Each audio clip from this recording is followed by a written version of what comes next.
জেলা পর্যায়ে ৬২% হাসপাতালে চিকিৎসকের বিরুদ্ধে দায়িত্ব অবহেলার প্রমাণ পেয়েছে দুদক। ময়মনসিংহে ভুল চিকিৎসায় নবজাতকের মৃত্যুর অভিযোগ। মন্ত্রিসভার সদস্যদের সততার সঙ্গে কাজ করার নির্দেশ প্রধানমন্ত্রীর। নতুন মন্ত্রিসভার প্রথম বৈঠকে বললেন, আওয়ামী লীগের কাছে জনগণের প্রত্যাশা অনেক। ৩০ ডিসেম্বরের নির্বাচনে জয়ীরা কেউই জনগণের প্রতিনিধিত্ব করে না, লালমনিরহাটে মির্জা ফখরুল বললেন, আওয়ামী লীগ আর কখনোই জনগণের ভোটে নির্বাচিত হতে পারবে না। প্রত্যাবাসন এড়াতে এবার ভারতে থাকা রোহিঙ্গারাও পালিয়ে আসছে বাংলাদেশে। সরকারকে কঠোর হওয়ার আহ্বান। আরও ২৫০ রোহিঙ্গাকে ফেরত পাঠাচ্ছে সৌদি আরব। এবং বন্দর চালুর ৬৬ বছর পর ফেব্রুয়ারিতে মোংলায় স্থানান্তরিত হচ্ছে কাস্টমসের পূর্ণাঙ্গ কার্যক্রম। বাড়বে আমদানি রফতানি, ব্যাংকিং সুবিধা বাড়ানোর দাবি।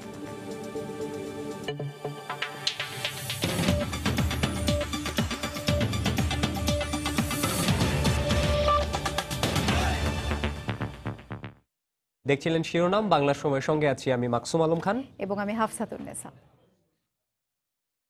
দেশের ৯ জেলার স্বাস্থ্য কেন্দ্রের মধ্যে রাজধানীর ৪০% ও জেলা পর্যায়ের ৬২% হাসপাতালে চিকিৎসকের বিরুদ্ধে দায়িত্ব পালনে অবহেলার প্রমাণ পেয়েছে দুর্নীতি দমন কমিশন দুদক। ঝটিকা অভিযানে ঘুষ নেয়ার সময় ধরা পড়ে হাসপাতালের কর্মকর্তাও। এ বিষয়ে পদক্ষেপ নিতে স্বাস্থ্য মন্ত্রণালয়কে সুপারিশ করা হবে বলে জানান দুদক সচিব।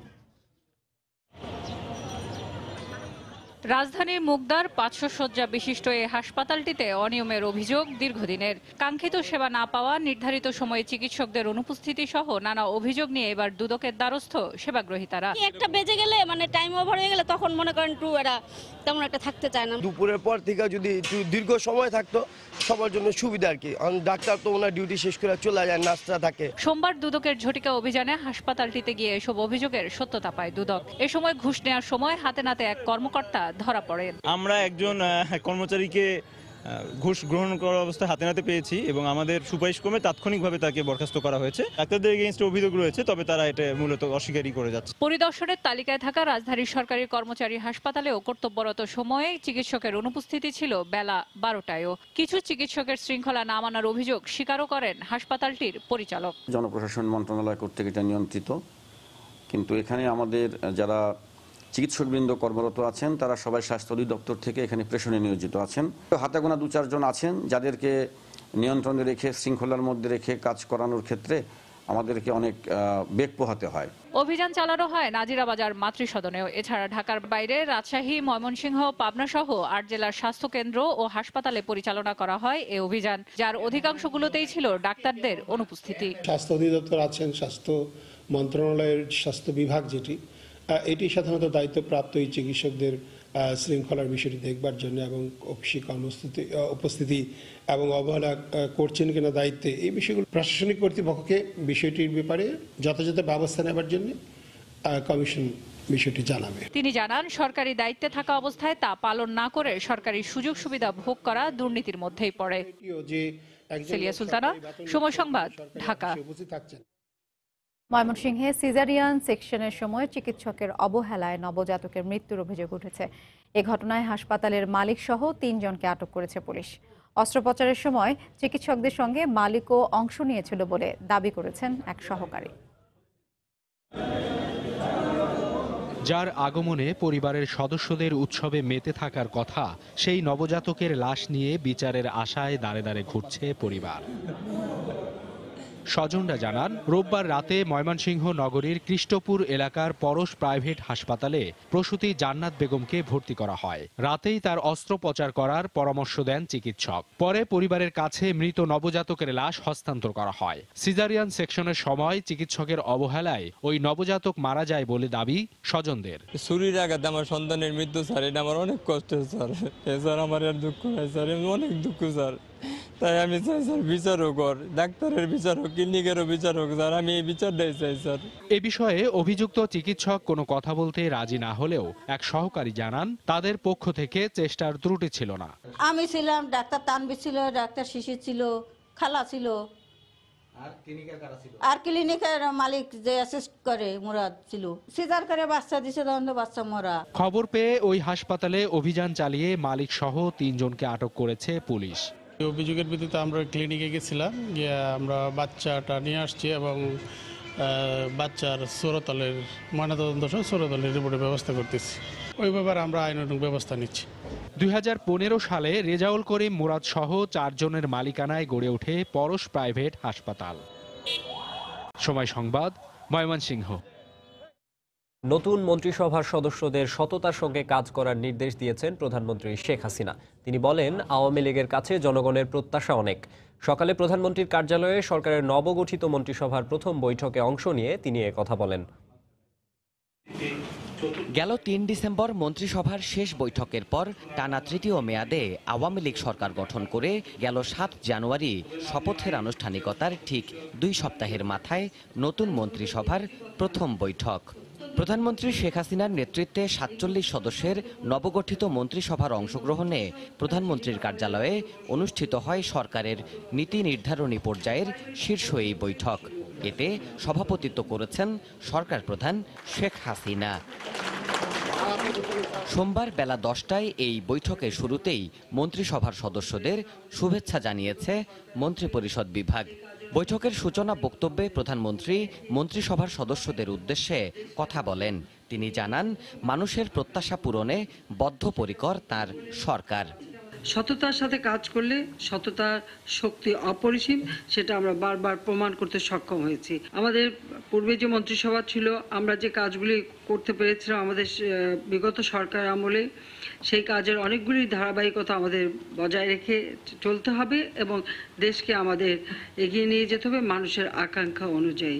সততা ও নিষ্ঠা বজায় রেখে সেবা এবং উন্নয়ন নিশ্চিত করতে সচেষ্ট থাকার জন্য নতুন মন্ত্রিসভার সদস্যদের নির্দেশ দেন প্রধানমন্ত্রী। এই মন্ত্রিপরিষদ সবসময় এই কথাটি মনে রেখে যে কাজই করবেন নিষ্ঠার সাথে এবং সততার সাথে কাজ করবেন। প্রতিটি কাজ নিষ্ঠার সাথে করতে হবে, এই কথাটা মনে রাখতে হবে যে জনগণের প্রতি আমাদের দায়িত্ব রয়েছে, কর্তব্য রয়েছে, সেই কর্তব্য পালন করতে আমরা এখানে এসেছি। বৈঠকে প্রয়াত সাবেক জনপ্রশাসন মন্ত্রী সৈয়দ আশরাফুল ইসলাম স্মরণে শোক প্রস্তাব উত্থাপন করে স্মৃতিচারণ করেন প্রধানমন্ত্রী। দুর্ভাগ্য আমাদের, ঠিক যেদিন আমরা শপথ নিলাম সেই দিন সে মৃত্যুবরণ করে এবং সে শপথও নিতে পারেনি, কিন্তু গেজেটে তার নাম আসে। মন্ত্রিসভার প্রথম বৈঠকে একাদশ জাতীয় সংসদের উদ্বোধনী অধিবেশনে ৭৫,০০০ শব্দ বিশিষ্ট রাষ্ট্রপতির ভাষণের খসড়া অনুমোদন সহ 7টি এজেন্ডা নিয়ে আলোচনা হয়। সেই কাজের অনেকগুলি দেবাশিস রায়, সময় সংবাদ, ঢাকা।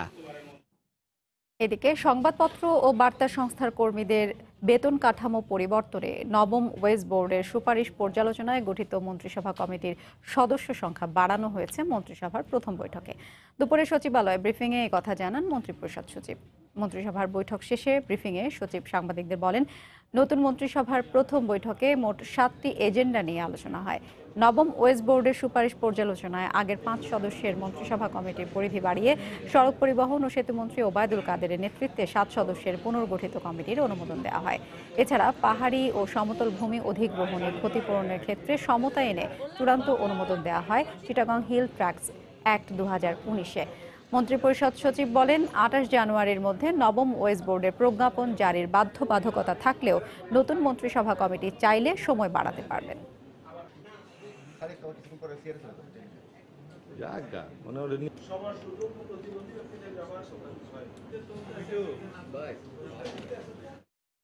নবম সংবাদপত্র মজুরি বোর্ড রোয়েদাদ 2018 পরীক্ষার জন্য গঠিত মন্ত্রিসভা কমিটি এটাকে পুনর্গঠন। সড়ক ও সেতু মন্ত্রী মহোদয়, তারপরে কৃষিমন্ত্রী মহোদয়, স্বরাষ্ট্রমন্ত্রী মহোদয়, শিল্পমন্ত্রী মহোদয়, তথ্যমন্ত্রী মহোদয়, এই 5 জন গেলেন মন্ত্রী, আর সংস্কৃতি বিষয় প্রতিমন্ত্রী মহোদয়, আর শ্রম কর্মসংস্থানের প্রতিমন্ত্রী মহোদয়, এই 7 জন। ওনারা যদি না পারেন আবার সময় নেবেন, মানে পারলে এটা হলো যে এই মাসের মধ্যে শেষ করার। একাদশ জাতীয় সংসদ নির্বাচন বাতিল করে অবিলম্বে নির্দলীয় সরকারের অধীনে নির্বাচনের দাবি জানিয়ে জাতীয় ঐক্যফ্রন্টের শীর্ষ নেতারা বলেছেন, বর্তমান সংসদ ও সরকার জনগণের প্রতিনিধিত্ব করে না। দুপুরে লালমনিরহাটের রাজাপুরে এক প্রতিবাদ সভায় এ মন্তব্য করেন তারা। 30 ডিসেম্বরের নির্বাচনের মাধ্যমে ক্ষমতাসীনরা জনবিচ্ছিন্ন হয়ে গেছে বলে মন্তব্য করে নেতারা বলেন, আওয়ামী লীগ আর কখনোই জনগণের ভোটে নির্বাচিত হতে পারবে না। ভোটের দিন নিহত বিএনপি কর্মী তোফাজ্জল হোসেনের পরিবারের প্রতি সমবেদনা জানাতে সোমবার দুপুরে লালমনিরহাটের রাজপুর খলাইঘাট গ্রামে যান মির্জা ফখরুল ইসলাম আলমগীর সহ জাতীয় ঐক্যফ্রন্টের শীর্ষ নেতারা। তারা নিহত তোফাজ্জলের কবর জিয়ারত শেষে কথা বলেন পরিবারের সদস্যদের সঙ্গে। এ সময় সাংবাদিকদের মুখোমুখি হয়ে মির্জা ফখরুল বলেন, বর্তমান সরকার জনগণের প্রতিনিধিত্ব করে না। যে পার্লামেন্ট বলা হচ্ছে সেই পার্লামেন্ট আসলে সঠিক পার্লামেন্ট নয়, এবং যে সরকার গঠিত হচ্ছে সেই সরকার সঠিক জনগণের প্রতিনিধিত্ব করে না। ফলাফল বাতিল করতে হবে এবং পুনরায় একটা নির্দলীয় সরকারের, নিরপেক্ষ সরকারের অধীনে একটা নির্বাচন অনুষ্ঠান করে জনগণের সরকার প্রতিষ্ঠা করতে হবে। এরপর পাশেই জেলা বিএনপি আয়োজিত প্রতিবাদ সভায় অংশ নেন ঐক্যফ্রন্ট নেতারা। এতে বক্তব্যে মির্জা ফখরুল বলেন, আওয়ামী লীগ এখন জনবিচ্ছিন্ন দলে পরিণত হয়েছে। 30 ডিসেম্বর নির্বাচনে আপনারা গোটা বাংলাদেশের মানুষকে প্রতিপক্ষ বানিয়েছেন, আপনাদের সঙ্গে কেউ নাই, কারণ আওয়ামী লীগ জনগণ থেকে সম্পূর্ণ বিচ্ছিন্ন হয়ে গেছে। আর আগামী কোন নির্বাচনে আওয়ামী লীগ জনগণের ভোটে কোনদিন নির্বাচিত হয়ে আসতে পারবে না। সভায় সরকারের বিভিন্ন কর্মকাণ্ডের সমালোচনা করেন ঐক্যফ্রন্টের অন্য নেতারা। যদি ভোটের অধিকার না আদায় করতে পারেন, বাংলাদেশে শান্তিপূর্ণভাবে কেউই বাস করতে পারবেন না। আগামী উপজেলা নির্বাচনে যদি আপনারা অংশগ্রহণ না করেন, তাহলে ওরা নিজেরা যতটি মারা যাবে হিসাব করে মিলাতে পারবে। জাতীয় ঐক্যফ্রন্টের এই প্রতিনিধি দলে গণফোরামের কোনো নেতা ছিলেন না। এলাকার মানুষ। রতন সরকার, সময় সংবাদ, লালমনিরহাট। বাংলার সময়ে আরও থাকছে। সড়কে থামছেই না মৃত্যুর মিছিল। নোয়াখালীতে 4 জন সহ দেশের বিভিন্ন স্থানে আজও নিহত 11, আহত অন্তত 30। বেপরোয়া গতির অভিযোগ।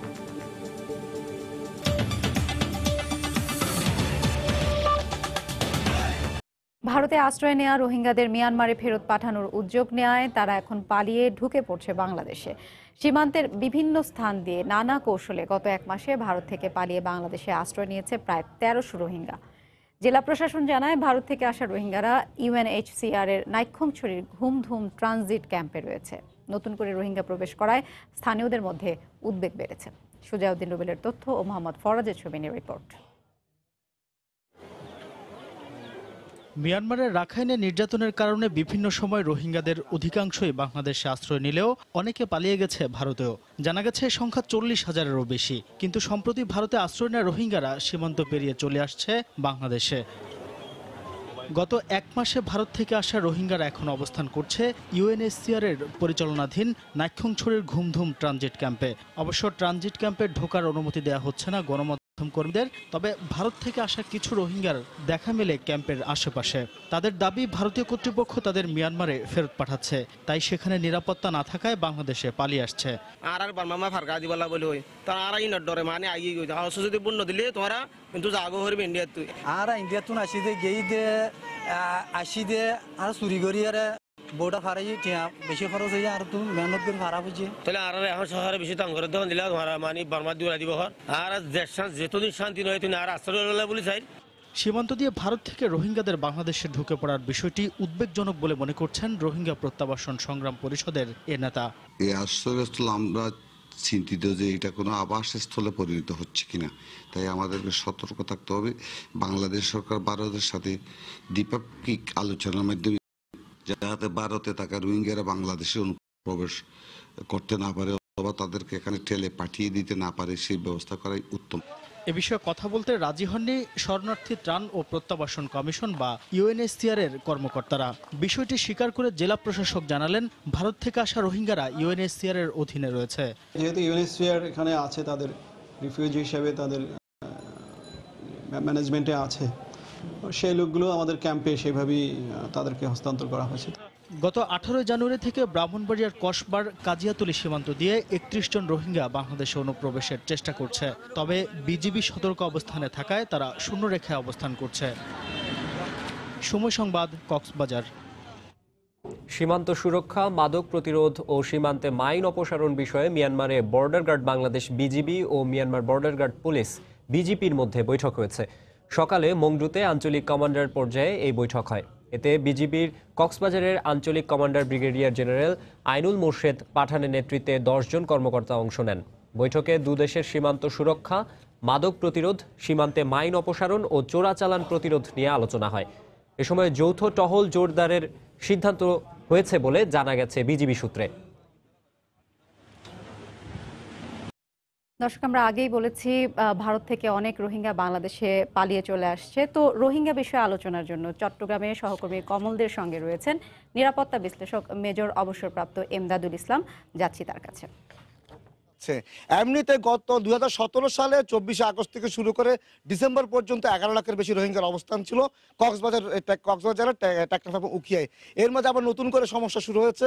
ভারতে অবস্থানকারী রোহিঙ্গাদেরকে বাংলাদেশের দিকে ঠেলে দিচ্ছে, আবার অপরদিকে সৌদি আরবের যেসব রোহিঙ্গারা বিভিন্ন ঘটনায় গ্রেপ্তার হয়েছিল তাদেরকে বাংলাদেশে পাঠানোর ব্যবস্থা চলছে।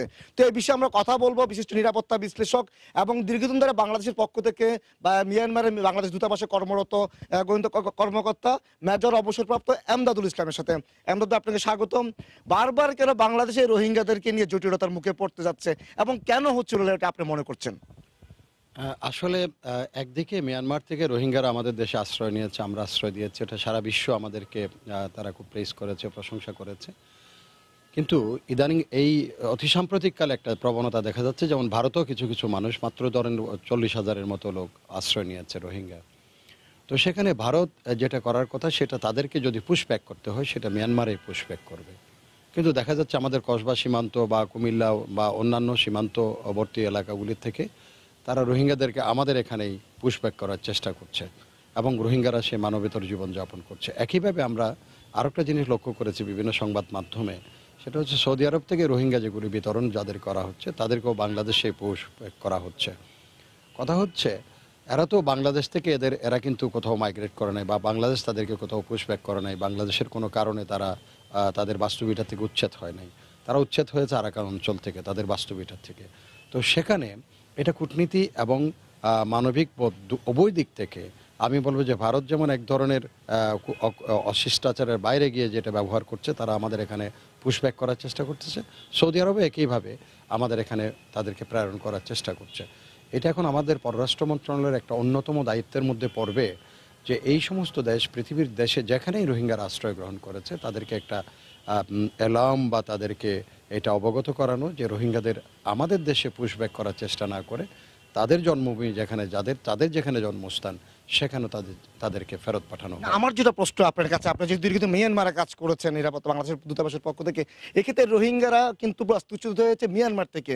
তারা ভারত হোক, সৌদি আরব, সব জায়গায় তারা গিয়েছে, কিন্তু তাদেরকে ভারত কেন তাদেরকে মিয়ানমার দিকে পুশব্যাক না করে পুশব্যাকটা বাংলাদেশের দিকে দিয়ে করছে কেন? তাহলে তারা কি, তাদের কৌশলটা কি ভারতের ক্ষেত্রে? এটা হচ্ছে ভারতের ক্ষেত্রে আমি বলবো ভারত চেষ্টা করছে যে মিয়ানমারের সাথে তাদের যে বিদ্যমান যে সম্পর্ক, সেখানে চাইনিজ একটা ফ্যাক্টর রয়ে গেছে, চায়না ফ্যাক্টর রয়ে গেছে। চায়না একদিকে যেমন মিয়ানমারকে অ্যান্টাগোনাইজ না করে তাদের স্ট্র্যাটেজিক যে ইন্টারেস্ট সেটাকে আদায় করার চেষ্টা করছে বা করছে, একইভাবে ভারতও চাচ্ছে সেটাকে মিয়ানমারের প্রতি কোনো ধরনের বৈরী আচরণ না করে সেটা তাদের স্ট্র্যাটেজিক যে বা রাজনৈতিক যে স্বার্থ বা অর্থনীতি যে স্বার্থ সেগুলো আদায় করে নেওয়া। সেগুলো আমি বহুবার এখানে উল্লেখ করেছি। সেটা হচ্ছে যেমন তারা মাল্টিলেয়ার কালাদান মাল্টিলেয়ার কোয়াড্রাঙ্গেল প্রজেক্ট যেটা আছে, মাল্টিমিলিয়ন প্রজেক্ট, সেটাকে তারা বাস্তবায়ন করতে চাচ্ছে, আমাদেরকে বাইপাস করে তারা চাচ্ছে সিটুয়ে অর্থাৎ আকিয়াব বন্দর অতীতের সেই বন্দরের মাধ্যমে সেভেন সিস্টারের সাথে তারা যোগাযোগ স্থাপন করা, একইভাবে তাঁসিও গ্যাস ফিল্ড থেকে গ্যাস পাওয়া। তাহলে এই মুহূর্তে এসে যে পুশব্যাকটা বাংলাদেশের দিকে হচ্ছে, এটা ঠেকানোর জন্য, এটা প্রতিরোধ করার জন্য, মানে রোহিঙ্গারা যাতে মিয়ানমারে যাক, অন্য দেশ থেকে, বাংলাদেশ না হোক, এক্ষেত্রে সৌদি আরব থেকে তো বাংলাদেশ পাঠানোর চেষ্টা চলছে। তাহলে এখন বাংলাদেশের কি ধরনের পদক্ষেপ নেওয়া উচিত?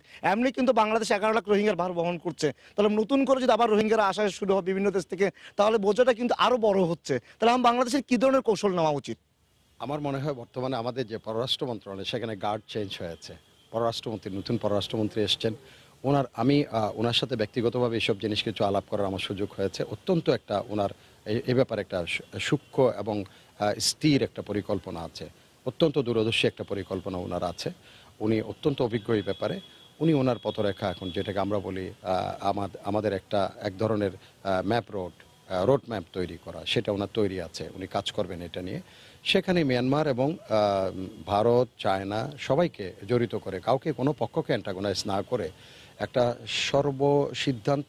সার্বিক একটা সিদ্ধান্তের মাধ্যমে শান্তিপূর্ণ উপায়ে এদেরকে রিজলভ করা, রিপ্যাট্রিয়েট করার একটা প্রচেষ্টা উনি গ্রহণ করবেন। এবং আমার মনে হয় যদি মিয়ানমার এবং ভারতকে সেখানে পক্ষভুক্ত করে কারণ চায়না চাচ্ছে এটা বহুপাক্ষিক না হোক, ভারতও চাচ্ছে এটা বহুপাক্ষিক না হোক, এটা বাইল্যাটারালি রিজলভ হোক। তো সেটা আমার মনে হয় ওনার এই ব্যাপারে একবারে স্পষ্ট একটা ধারণা আছে, এটা উনি সফল হবেন বলে আমার বিশ্বাস আছে, এটাই করবেন। আমরা তো একটা অন্য প্রসঙ্গে বলি তাহলে কথাটা, এক্ষেত্রে যেহেতু জাতিসংঘ বাংলাদেশের পক্ষে রোহিঙ্গা ইস্যুতে কিন্তু জাতিসংঘ বারবার বাংলাদেশকে সমর্থন দিয়ে যাচ্ছে, এক্ষেত্রে এই যে পুশব্যাক করা হচ্ছে, পুশব্যাক ঠেকানোর জন্য এক্ষেত্রে জাতিসংঘ কি কোনো ভূমিকা রাখতে পারে না, বা বাংলাদেশ জাতিসংঘের মুখোমুখি কি হতে পারে না? আমি জাতিসংঘের ব্যাপারে আমি অনেকটা, জাতিসংঘের মহাসচিব গত পরশুদিন বলেছেন উনি হাইলি ডিপ্রেসড, অর্থাৎ গভীরভাবে হতাশাগ্রস্ত। আমি কিন্তু আবার জাতিসংঘের ব্যাপারে আমি হতাশাগ্রস্ত, আমি ব্যক্তিগতভাবে। এই কারণে আপনি দেখেন সেদিন ব্যাংককে সৌদি আরবের একটা মেয়ে, ছোট্ট মেয়ে, সে কোনো পরিবারের কোনো কারণে সে তার সব পরিবার ত্যাগ করেছে। উইদিন নো টাইম, 1 ঘন্টা 2 ঘন্টার ভিতরে জাতিসংঘ ইউএনএইচসিআর সেখানে হাজির হয়ে গেছে, তাকে সেখানে রিফিউজি স্ট্যাটাস ডিক্লেয়ার করলো, তাকে সাথে তো অস্ট্রেলিয়া তাকে আমন্ত্রণ জানাচ্ছে, কানাডা তাকে নাগরিকত্ব দিচ্ছে। গত শুক্রবার থেকে আজকে 4-5 দিন ধরে খোলা আকাশের নিচে রোহিঙ্গা প্রায় 1300, তার মধ্যে শিশু আছে অনেক, তারা পড়ে আছে মাঠে ময়দানে এই শীতের মধ্যে। কই জাতিসংঘ সেখানে কোনো ভূমিকা পালন করছে না, একটা বিবৃতিও দিচ্ছে না, জাতিসংঘের কোনো প্রতিনিধি সেখানে হাজির হয় না। এর থেকে বোঝা যাচ্ছে জাতিসংঘের ভূমিকা খুব বেশি স্পষ্ট নয় এখানে। ধন্যবাদ আমদাদ ভাই, ধন্যবাদ, আপনার ধন্যবাদ জানাচ্ছিলাম। আসলে শুনছিলেন যে রোহিঙ্গা ইস্যুতে আমরা কথা বলছিলাম, কারণ বাংলাদেশে আপনি 11 লাখ রোহিঙ্গার ভার বহন করছে, আবার নতুন করে ভারত অবস্থানকারী রোহিঙ্গাদেরকে বাংলাদেশে পুশব্যাক করার চেষ্টা চলছে। সৌদি আরবে যারা আটক হয়েছেন রোহিঙ্গা তাদেরকেও বাংলাদেশে প্রেরণ করার চেষ্টা চলছে। এই চেষ্টা নিয়ে আমরা কথা বলছিলাম নিরাপত্তা বিশ্লেষক এবং বাংলাদেশ থেকে মিয়ানমারের যে বাংলাদেশ দূতাবাসে কর্মরত ছিলেন দীর্ঘদিন ধরে মেজর আমদাদুল ইসলামের সাথে। এখন আমরা আলোচনার এখানে ইতি টানছি। রোহিঙ্গা ইস্যুতে দেখা দেয়া নানা জটিলতা বিষয়ে কথা বলতে চট্টগ্রামে কমলদের সঙ্গে ছিলেন নিরাপত্তা বিশ্লেষক মেজর অবসরপ্রাপ্ত এমদাদুল ইসলাম। বন্দর চালুর 66 বছর পর ফেব্রুয়ারিতে খুলনা থেকে মোংলা বন্দরে স্থানান্তরিত হতে যাচ্ছে কাস্টমসে পূর্ণাঙ্গ কার্যক্রম। এতে ব্যবসায়ীদের ভোগান্তি কমার পাশাপাশি বাড়বে আমদানি রফতানি। ব্যবসায়ীরা বলছেন, মোংলা বন্দরকে পুরোপুরি ব্যবসা বান্ধব করতে হলে দ্রুত ব্যাংকিং সহ অন্যান্য সুযোগ সুবিধা বাড়ানো দরকার। ব্যবসায়ীদের সুবিধা বিবেচনায় সব ধরনের সেবা চালুর পরিকল্পনা নেওয়া হয়েছে বলে জানিয়েছে বন্দর কর্তৃপক্ষ। মাহমুদ হাসানের পাঠানো তথ্য ছবিতে রিপোর্ট। বাগেরহাটের মোংলা বন্দরে দিন দিন বাড়ছে বাণিজ্যিক জাহাজের আগমন, এতে জমে উঠছে আমদানি রপ্তানি কার্যক্রম, বাড়ছে রাজস্ব আয়। এতদিন বন্দরের কাস্টমস সহ অন্যান্য কাজ খুলনায় হওয়ায় ভোগান্তি পোহাতে হতো ব্যবসায়ীদের। তবে আগামী ফেব্রুয়ারি থেকে মোংলা বন্দরেই কাস্টমসের পূর্ণাঙ্গ সেবা পাবেন ব্যবসায়ীরা। এতে কর্মচঞ্চলতা বাড়বে বন্দরের আমদানি রপ্তানি কার্যক্রমে। 2টি শুল্কা গ্রুপ এবং রপ্তানি শাখা সহ সম্পূর্ণ কার্যক্রম এখান থেকেই হবে। সুতরাং ব্যবসায়ীকে খুলনা এবং মোংলা যাতায়াত করার সময়টা বেঁচে যাবে, পোর্টের কার্যক্রমে গতিশীলতা আসবে। তবে বন্দরটিকে পুরোপুরি ব্যবসা বান্ধব করতে দ্রুত ব্যাংকিং সহ অন্যান্য সেবা বাড়ানোর দাবি ব্যবসায়ীদের। কর্মচঞ্চলতা বৃদ্ধি পাবে, পাশাপাশি বন্দর ব্যবহারকারীর সংখ্যা বাড়বে, মানে আরো ইনভেস্টররা যারা আছে বহির্বিশ্বে তারাও এখানে আসবে। শুধু কাস্টম আসলেই হবে না, আপনারা মনে করেন ব্যাংক, শিপিং এজেন্ট সবই এখানে আসা লাগবে, তাহলে আমরা ইম্পোর্টারদের আপনার উপকৃত করতে পারবো। অবশ্য মোংলা বন্দরের পরিকল্পনা কর্মকর্তা জানালেন, বন্দরে পর্যায়ক্রমে সব ধরনের ব্যবসায়িক সেবা চালু করা হবে। ওয়ান স্টপ সার্ভিস অলরেডি চালু করছে, যেখানে কাস্টমস, ব্যাংক এবং মোংলা পোর্টের অপারেশনাল ডিপার্টমেন্টগুলি রয়েছে আর কি। তো সেটা সীমিত আকারে রয়েছে যে আমরা সবাই এক ভবনে কাজ করব, সেই লক্ষ্যে আমাদের যে বন্দর ভবন এটাকে সম্প্রসারণ করার পরিকল্পনা রয়েছে। ইতিমধ্যে আমরা এটার জন্য প্রকল্পে অন্তর্ভুক্ত করেছি। দেশের দক্ষিণ পশ্চিমাঞ্চলে আন্তর্জাতিক ব্যবসা বাণিজ্যের প্রসারে 1952 সালে যাত্রা শুরু করে মোংলা বন্দর। প্রতিদিন গড়ে এই বন্দরে 4 থেকে 5টি পণ্যবাহী জাহাজ আসা যাওয়া করে। সময় সংবাদ, মোংলা। বাংলা সময় আরো থাকছে। মাদারীপুরে প্রেমের প্রস্তাবে রাজি না হওয়ায় এসএসসি পরীক্ষার্থীকে মারধরের অভিযোগ, হাসপাতালে ভর্তি, অভিযুক্ত আটক।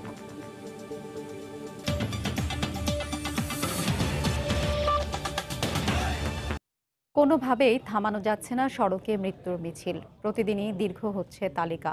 নোয়াখালীতে 4 জন সহ আজও দেশের বিভিন্ন স্থানে আলাদা সড়ক দুর্ঘটনায় 11 জন আহত হয়েছেন অন্তত 30 জন। বেপরোয়া গতির কারণে দুর্ঘটনা বাড়ছে বলে অভিযোগ এলাকাবাসীর। জেলা প্রতিনিধিদের পাঠানো তথ্য ও ছবি নিয়ে রিপোর্ট। পুলিশ জানায় সোমবার সকালে মোটরসাইকেলে করে মাগুরা সদর উপজেলার ২৫০ গ্রামে যাচ্ছিলেন কলেজ ছাত্র তমাল ও তার ২ বন্ধু। পথে নলদাহ এলাকায় পৌঁছালে বিপরীত দিক থেকে আসা ইট বোঝাই একটি ট্রাক মোটরসাইকেলটিকে চাপা দেয়। এতে একজন নিহত ও ২ জন আহত হন। এ ঘটনায় বিক্ষুব্ধ এলাকাবাসী ট্রাকটি জব্দ করে আগুন ধরিয়ে দেয়। খুব বেগে আসে মারিয়ে দিয়ে প্রায় ৮-১০ হাত থেকে নিয়ে চলে আসে চাকার তলে ট্রাকের যে ড্রাইভার, এই ড্রাইভার গুলো বেপরোয়াভাবে গাড়ি চালায়। এই রোডে যে বিভৎসভাবে গাড়ি চালায়। সংবাদ যে আমরা দ্রুত দমকল বাহিনীর লোকজন এসে এবং আমরা আজ আইন শৃঙ্খলা রক্ষা করি এবং গাড়িতে জনগণ অগ্নিসংযোগ করলে আমরা সেই গাড়িটার আগুন নিভিয়ে এলাকার আইন শৃঙ্খলা পরিস্থিতি নিয়ন্ত্রণে আনি। নোয়াখালীর মিরওয়ারিশপুর এলাকায় একটি যাত্রীবাহী বাসের সঙ্গে সিএনজি অটোরিকশার মুখোমুখি সংঘর্ষ হয়। এতে ঘটনাস্থলে সিএনজি অটোরিকশার এক যাত্রী নিহত হন। আহত হন আরও ৩ জন। আহতদের উদ্ধার করে সদর হাসপাতালে নেওয়া হলে তাদের মৃত ঘোষণা করেন চিকিৎসক। লক্ষ্মীপুরের জাদুইয়া এলাকায় একটি যাত্রীবাহী বাস নিয়ন্ত্রণ হারিয়ে রাস্তার পাশে খাদে পড়ে যায়। এতে অন্তত ২০ জন আহত হয়। খবর পেয়ে আহতদের উদ্ধার করে সদর হাসপাতালে ভর্তি করে পুলিশ।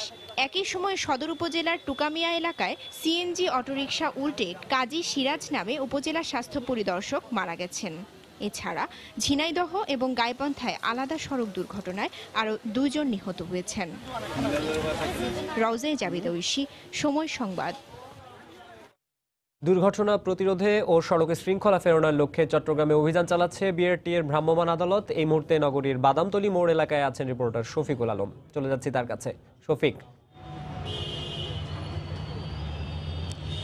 মাকসুম, বিআরটি এর পর চট্টগ্রামে আজকে ট্রাফিক পুলিশের পক্ষ থেকে অভিযান শুরু করে, বিশেষ অভিযান বলছেন তারা। এটা কি প্রতি সপ্তাহে 2 দিন করে তারা এই অভিযান শুরু করেছে। আজকেও কিন্তু ঘণ্টাখানিক আগ থেকে কিন্তু চট্টগ্রাম নগরীর যে বাদামতলী মোড় রয়েছে সেই বাদামতলী মোড়ে তারা অভিযান পরিচালনা করছে। আপনি হয়তো দেখতে পাচ্ছেন যে ট্রাফিক পুলিশের পক্ষ থেকে এই অভিযান পরিচালনা করা হচ্ছে এবং তারা এই বিষয়টিকে দেখাশোনা করছে। তারা আপনি হয়তো দেখছেন যে একজনের কাছে যে কাগজপত্র আছে কিনা সেই বিষয়টি তারা দেখাশোনা করছে। এখন যেহেতু সন্ধ্যা হয়ে গেছে সেক্ষেত্রে বিশেষ করে মোটরসাইকেলে তারা অভিযান চালাচ্ছেন। যেহেতু বড় গাড়িগুলো যানজট হতে পারে সেই জন্য কিন্তু মোটরসাইকেলের যে তাদের হেলমেট আছে কিনা, তাদের লাইসেন্স আছে কিনা এবং কাগজপত্র সঠিকভাবে আছে কিনা এবং তারা উল্টো পথে আসছে কিনা।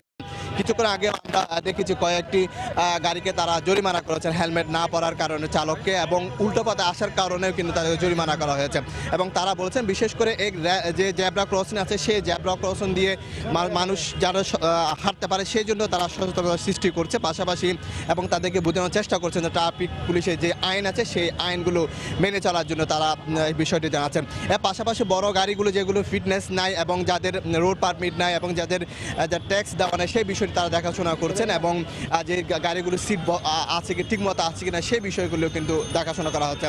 এখানে চট্টগ্রামে কদমতলী মোড়ে কিন্তু ট্রাফিক উপপুলিশ কমিশনার অলোক ঘোষের পক্ষ থেকে, অলোক ঘোষের নেতৃত্বে কিন্তু এই অভিযানটি পরিচালনা করা হচ্ছে। তারা বলছেন যে তারা 2-1 সপ্তাহ থেকে এই অভিযানটি চালাচ্ছেন। গত 2-1 দিন আগে কিন্তু বিআরটি এর পক্ষ থেকে এই অভিযান চালানো হয়েছে। আজকে এই পুলিশের পক্ষ থেকে এই অভিযান চালানো হচ্ছে এবং উল্টো পথে বিশেষ করে আমরা দেখেছি আজকে বিশেষ করে মোটরসাইকেলের বিশেষ নজর দিয়ে তারা এই অভিযান পরিচালনা করেছেন। আপনি হয়তো জানেন যে বিআরটি এর গত 3-4 দিন আগে কিন্তু বিআরটি এর যে অভিযান চালিয়েছেন এরপরে কিন্তু আজকে তারা এই অভিযান চালাচ্ছেন এবং যে এই গাড়িগুলো আছে সেগুলো তারা বিভিন্ন দিক নির্দেশনা দিচ্ছেন এবং জরিমানা করছেন এবং পাশাপাশি তারা মামলাও করছেন। এবং বিশেষ করে তারা যে বিষয়টি গুরুত্ব দিচ্ছে সেটি হচ্ছে সাধারণ মানুষের মধ্যে সচেতনতা সৃষ্টি, পাশাপাশি যে জ্যাব্রা ক্রসিং রয়েছে সেই জ্যাব্রা ক্রসিং যাতে মানুষরা সচেতনভাবে হাঁটতে পারে সেই জন্য কিন্তু তারা এই অভিযান সপ্তাহে 2 দিন করে পরিচালনা করছেন। তো এই ছিল আমার কাছে সর্বশেষ তথ্য। সড়কে শৃঙ্খলা ফেরাতে চট্টগ্রামে অভিযান চালাচ্ছে বিআরটিএর ভ্রাম্যমাণ আদালত। সেই খবর জানাতে আমাদের সঙ্গে যোগ দিয়েছিলেন রিপোর্টার শফিকুল আলম। চলে যাচ্ছি পরের খবরে। ঢাকা চট্টগ্রাম মহাসড়কের কুমিল্লা অংশে বেড়ে চলেছে সড়ক দুর্ঘটনা। পথচারীদের অসচেতনতা, ফিটনেসবিহীন গাড়ির পাশাপাশি অদক্ষ চালকই বেশিরভাগ দুর্ঘটনার কারণ বলে মনে করছেন সংশ্লিষ্টরা। তবে বিআরটিএর দাবি দুর্ঘটনা রোধে বেশ কিছু পরিকল্পনা হাতে নেওয়া হয়েছে। বাহার রায়হানের পাঠানো তথ্য ও ছবি নিয়ে রিপোর্ট। জীবনের ঝুঁকি নিয়ে মহাসড়ক পারাপারের এমন চিত্র নিত্যদিনের। পাশে ফুটওভার ব্রিজ থাকলেও যানবাহনের সামনে দিয়েই রাস্তা পারাপার হচ্ছে নারী পুরুষ নির্বিশেষে সব বয়সী মানুষ। এ অবস্থায় সড়কে সৃষ্টি হচ্ছে বিশৃঙ্খলা। সেই সাথে পাল্লা দিয়ে বাড়ছে ফিটনেসবিহীন যানবাহন ও অদক্ষ চালকের দাপট। প্রত্যক্ষদর্শীরা বলছেন, মহাসড়কের এই অব্যবস্থাপনাই দুর্ঘটনার মূল কারণ। একটা যদি লিফট সিস্টেম করা যায় ফুটওভারগুলোতে, তখন আমাদের জন্য ভালো হবে, বৃদ্ধ মানুষগুলোর জন্য ভালো হবে, অসুস্থ রোগীর জন্য ভালো হবে। ফুটওভার ব্রিজ ব্যবহার করা একটু কষ্ট হলেও জিনিসটা ভালো। দুর্ঘটনা হইতেছে, তারপরও আমরা যাইতেছি, আসলে যাওয়াটা আমাদের সঠিক না। যতটা ঘটনা করছে শুধু রাস্তা পারাপার কারণেই। গাড়িটা ধরেন একটা গতি চলে 60 হোক 70 হোক 80 হোক, নগদ তার ব্রেক করা যায় না, এপার থেকে ওপার পার হইতে লইলুই তখনই একটা ঘটনা ঘটে জায়গা। তবে পরিবহন মালিকদের দাবি, মহাসড়কে 3 হুইলার বন্ধ হওয়ার পর সিএনজি অটোরিকশার চালকরাই ফিটনেসবিহীন মিনি মাইক্রোবাস নিয়ে রাস্তায় নেমেছে। এতে ঘটছে দুর্ঘটনা। নির্ধারিত কোনো কাগজপত্র নাই, রোড পারমিটও নাই, কোনো কিছু নাই, তাদের মন গড়া চালাইতেছে। যে এগুলা রোধ করার জন্য আমি মনে করি প্রশাসন ইমিডিয়েটলি ব্যবস্থা গ্রহণ করবে এবং আমরা অচিরেই এর থেকে পরিত্রাণ পাবো। বিষয়টি আমলে নিয়ে দুর্ঘটনা প্রতিরোধে ব্যবস্থা নেওয়ার কথা জানালেন বিআরটিএ কর্মকর্তা। আমাদের মোবাইল কোড প্রতিনিয়ত চলে, ভিডিও চিত্র তৈরি করা হবে। এইটা সারা বাংলাদেশে যতগুলো স্কুল কলেজ আছে এখানে আমরা একটা চিত্র আকারে পাঠাবো এবং 64টা জেলায় আমাদের বিআরটিএ ড্রাইভারদেরকে সচেতন করার জন্য, যারা চালক আছেন তাদের সচেতন করার জন্য এটা প্রদর্শনের ব্যবস্থা করব। গত 3 মাসে ঢাকা চট্টগ্রাম মহাসড়কের কুমিল্লা অংশে 9টি দুর্ঘটনায় প্রাণ হারিয়েছে 20 জন, আহত হয়েছে শতাধিক। সময় সংবাদ, কুমিল্লা। কেরানীগঞ্জের আটি ভাওয়াল উচ্চ মাধ্যমিক বিদ্যালয়ের বার্ষিক ক্রীড়া প্রতিযোগিতা ও পুরস্কার বিতরণী হয়েছে। অনুষ্ঠানে প্রধান অতিথির বক্তব্যে ঢাকা 2 আসনের সংসদ সদস্য অ্যাডভোকেট কামরুল ইসলাম নতুন প্রজন্মের কাছে মুক্তিযুদ্ধের সঠিক ইতিহাস তুলে ধরতে অভিভাবকদের প্রতি আহ্বান জানান। জাতীয় সঙ্গীতের মাধ্যমে শুরু হয় অনুষ্ঠান। এরপর বাদ্যের তালে তালে কুচকাওয়াজ পরিবেশন করেন শিক্ষার্থীরা। এছাড়া নাটিকা ও ডিসপ্লের মাধ্যমে বাংলাদেশের ঐতিহ্য তুলে ধরা হয়। পরে অ্যাডভোকেট কামরুল ইসলাম বিজয়ীদের হাতে পুরস্কার তুলে দেন। প্রধান অতিথির বক্তব্যে তিনি বলেন, বাংলাদেশকে উন্নত রাষ্ট্রে পরিণত করার যে স্বপ্ন দেখছেন প্রধানমন্ত্রী শেখ হাসিনা, সে স্বপ্নের ধারক বাহক আজকের শিক্ষার্থীরাই। এ সময় তথ্য প্রযুক্তির খারাপ দিকগুলো বর্জনেরও আহ্বান জানান অ্যাডভোকেট কামরুল ইসলাম। স্লো মার্চের মাধ্যমে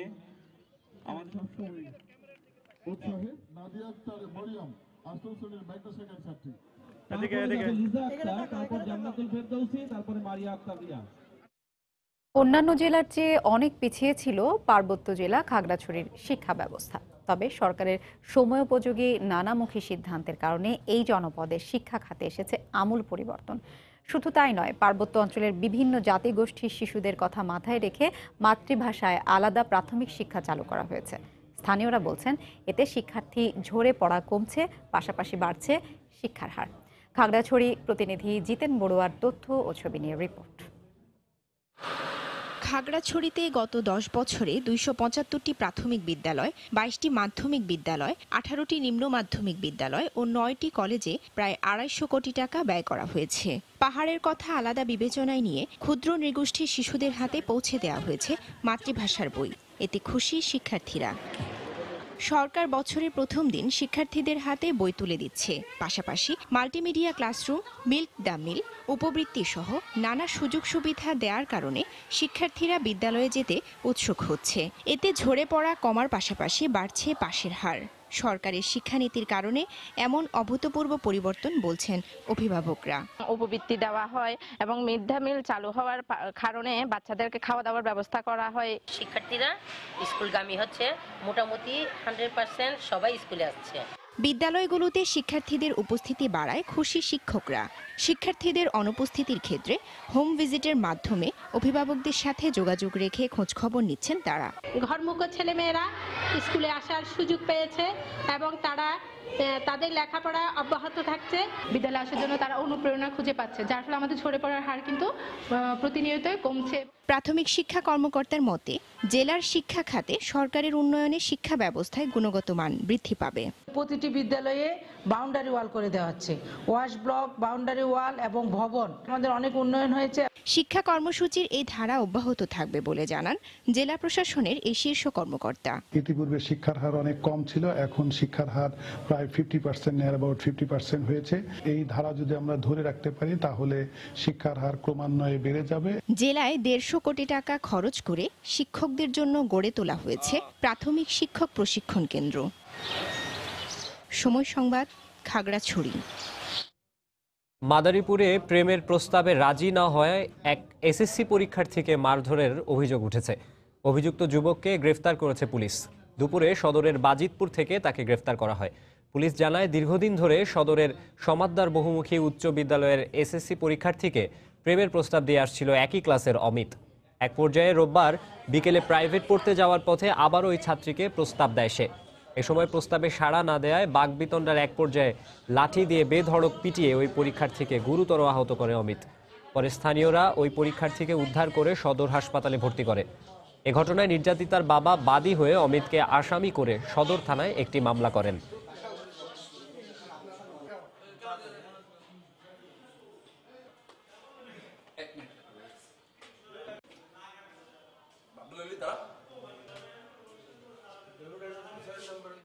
দশম শ্রেণীর ছাত্র, এবার এসএসসি পরীক্ষার্থী, এবং জান্নাতুল ফেরদাউস সেও দশম শ্রেণীর ছাত্রী, সেও এসএসসি পরীক্ষার্থী। একসাথে প্রাইভেট পড়তে গেছিল। সেক্ষেত্রে এক পর্যায়ে অমিত জান্নাতের গায়ে হাত দেয়, মারপিট করে। এক্ষেত্রে জান্নাত অসুস্থ হয়ে হাসপাতালে ভর্তি হয়। এই প্রেক্ষিতে জান্নাতের বাবা থানায় অভিযোগ করলে আমরা নিয়মিত মামলা রুজু করি এবং অমিতকে গ্রেপ্তার করি। ব্রাহ্মণবাড়িয়ায় আওয়ামী লীগের নেতাকর্মীদের সঙ্গে নির্বাচন পরবর্তী শুভেচ্ছা বিনিময় করেছেন ব্রাহ্মণবাড়িয়া 3 আসনের সংসদ সদস্য আম উবায়দুল মুক্তাদির চৌধুরী। সকালে সদর উপজেলার বুধল, মজলিশপুর এবং সুহিলপুর ইউনিয়নের নেতাকর্মীদের সঙ্গে শুভেচ্ছা বিনিময় করেন তিনি। এ সময় নেতাকর্মীরা তাকে ফুল দিয়ে শুভেচ্ছা জানান। অনুষ্ঠানে সদর উপজেলা চেয়ারম্যান জাহাঙ্গীর আলম ও জেলা আওয়ামী লীগের সহসভাপতি তাজ মোহাম্মদ ইয়াসিন সহ নেতাকর্মীরা উপস্থিত ছিলেন।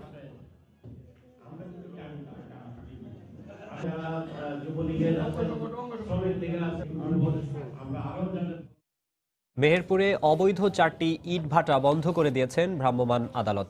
সকালে মুজিবনগরে বিভিন্ন ইটভাটায় উপজেলা নির্বাহী কর্মকর্তা নাহিদা আক্তারের নেতৃত্বাধীন ভ্রাম্যমাণ আদালত অভিযান চালায়। এতে কুষ্টিয়া আঞ্চলিক দুর্নীতি দমন কমিশনের একটি দল অংশ নেয়। এ সময় মোনাখালী, দরিয়াপুর ও ভবানীপুর সহ 4টি ইটভাটা বন্ধ করে দেওয়া হয়। পাশাপাশি প্রতিটি ভাটার মালিককে 20,000 টাকা করে জরিমানা করা হয়। জেলা প্রশাসন ও পরিবেশ অধিদপ্তরের ছাড়পত্র না থাকায় ভাটাগুলো বন্ধ করে দেওয়া হয়েছে বলে জানিয়েছে জেলা প্রশাসক।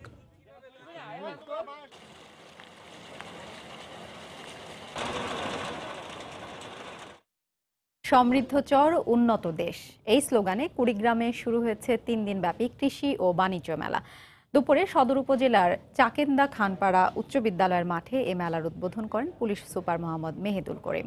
এ সময় উপস্থিত ছিলেন সদর উপজেলা নির্বাহী কর্মকর্তা মোহাম্মদ আমিন আল পারভেজ, জেলা কৃষি সম্প্রসারণ দপ্তরের উপপরিচালক ডক্টর মোহাম্মদ মুস্তাফিজুর রহমান সহ স্থানীয় প্রশাসনের কর্মকর্তারা। মেলায় 27টি স্টলে চরে উৎপাদিত ফসল ও আধুনিক কৃষি সরঞ্জাম প্রদর্শন করা হয়। প্রতিদিন সকাল 10টা থেকে বিকেল 5টা পর্যন্ত ক্রেতা ও দর্শনার্থীদের জন্য উন্মুক্ত থাকবে মেলা। আগামী 23শে জানুয়ারি শেষ হবে 3 দিনব্যাপী এই আয়োজন।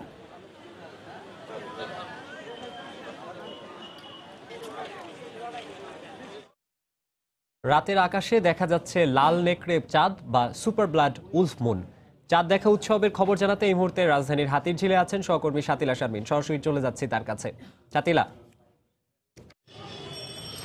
আসলে যে চাঁদটি আমার পিছনে দেখা যাচ্ছে সেটি আসলে হচ্ছে সুপার ব্লাড উলফ মুন। এই চাঁদটি দেখার জন্য আসলে বিশ্বের নানা প্রান্তের মানুষই অপেক্ষায় রয়েছেন। বাংলাদেশের মানুষজনের আগ্রহ যে কম তা কিন্তু না।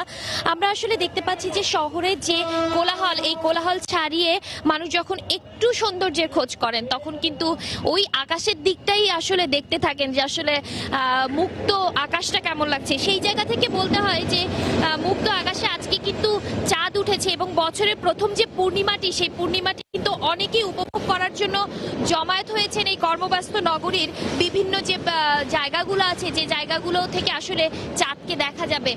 এবং এই চাঁদটির বৈজ্ঞানিকরা যেটি জানিয়েছেন যে চাঁদটি হবে একটু লাল এবং এই লাল যে চাঁদটি, এই চাঁদটিকে তারা বলছেন বিরল একটি চাঁদ এবং এই চাঁদকে তারা বলেছেন যে আকারে এই চাঁদটি বেশ বড় হবে এবং বিভিন্ন জায়গা থেকে দেখা যাবে। আসলে এই চাঁদটি দেখা গিয়েছে উত্তর দক্ষিণ আমেরিকা, পশ্চিম ইউরোপ, উত্তর আফ্রিকার দেশগুলোতে খুব বড় করে। বাংলাদেশে আসলে সূর্য গ্রহণটি দেখা যাবে না, ওখানকার এলাকায় আসলে এই চাঁদটি চন্দ্রগ্রহণ যেটি রয়েছে সেই চন্দ্রগ্রহণ কিন্তু আমরা তারা দেখতে পেয়েছে। কিন্তু বাংলাদেশের যে আকাশ রয়েছে, বাংলাদেশের আকাশে কিন্তু এই চাঁদটি আসলে চন্দ্রগ্রহণ আকারে দেখা যাবে না, এখানে শুধুমাত্র রক্তাভ একটি চাঁদকে দেখা যাবে এবং এই চাঁদটি কিন্তু মনোরম একটি সৌন্দর্য ছড়াচ্ছে এখনই। আর রাত বাড়ার সঙ্গে সঙ্গে এই চাঁদটি কিন্তু আরো সুন্দর করে দেখা যাবে বলে জানিয়েছেন যারা চাঁদ পর্যবেক্ষণ করছেন তারা। এই ছিল আমার কাছে এখন এই সুপার ব্লাড উলফ মুন দেখতে রাজধানীর হাতিরঝিলে আসলে ভিড় করেছেন অনেক মানুষ। সেই খবর জানাতে আমাদের সঙ্গে যোগ দিয়েছিলেন রিপোর্টার শাতিলা শারমিন। বাংলা সময় শীর্ষ সংবাদ জানিয়ে দিচ্ছি আরেকবার। জেলা পর্যায়ে ৬২% হাসপাতালে চিকিৎসকের বিরুদ্ধে দায়িত্বে অবহেলার প্রমাণ পেয়েছে দুদক। ময়মনসিংহে ভুল চিকিৎসায় নবজাতকের মৃত্যুর অভিযোগ। মন্ত্রিসভার সদস্যদের সততার সঙ্গে কাজ করার নির্দেশ প্রধানমন্ত্রীর। নতুন মন্ত্রিসভার প্রথম বৈঠকে বললেন, আওয়ামী লীগের কাছে জনগণের প্রত্যাশা অনেক। ৩০ ডিসেম্বরের নির্বাচনে জয়ীরা কেউই জনগণের প্রতিনিধিত্ব করে না। লালমনিরহাটে মির্জা ফখরুল বললেন, আওয়ামী লীগ আর কখনোই জনগণের ভোটে নির্বাচিত হতে পারবে না। প্রত্যাবাসনের এড়াতে এবার ভারতে থাকা রোহিঙ্গারাও পালিয়ে আসছে বাংলাদেশে। সরকারকে কঠোর হওয়ার আহ্বান। আরও ২৫০ রোহিঙ্গাকে ফেরত পাঠাচ্ছে সৌদি আরব। এবং বন্দর চালুর ৬৬ বছর পর ফেব্রুয়ারিতে মোংলায় স্থানান্তরিত হচ্ছে কাস্টমসের পূর্ণাঙ্গ কার্যক্রম। বাড়বে আমদানি রফতানি, ব্যাংকিং সুবিধা বাড়ানোর দাবি। এই ছিল বাংলার সময়। যে কোনো খবর পেতে ভিজিট করুন সময়নিউজ.tv। আপনার মোবাইলে সময় সংবাদ দেখতে ও সব খবর পেতে ডাউনলোড করুন সময় অ্যাপ। সঙ্গেই থাকুন সময়।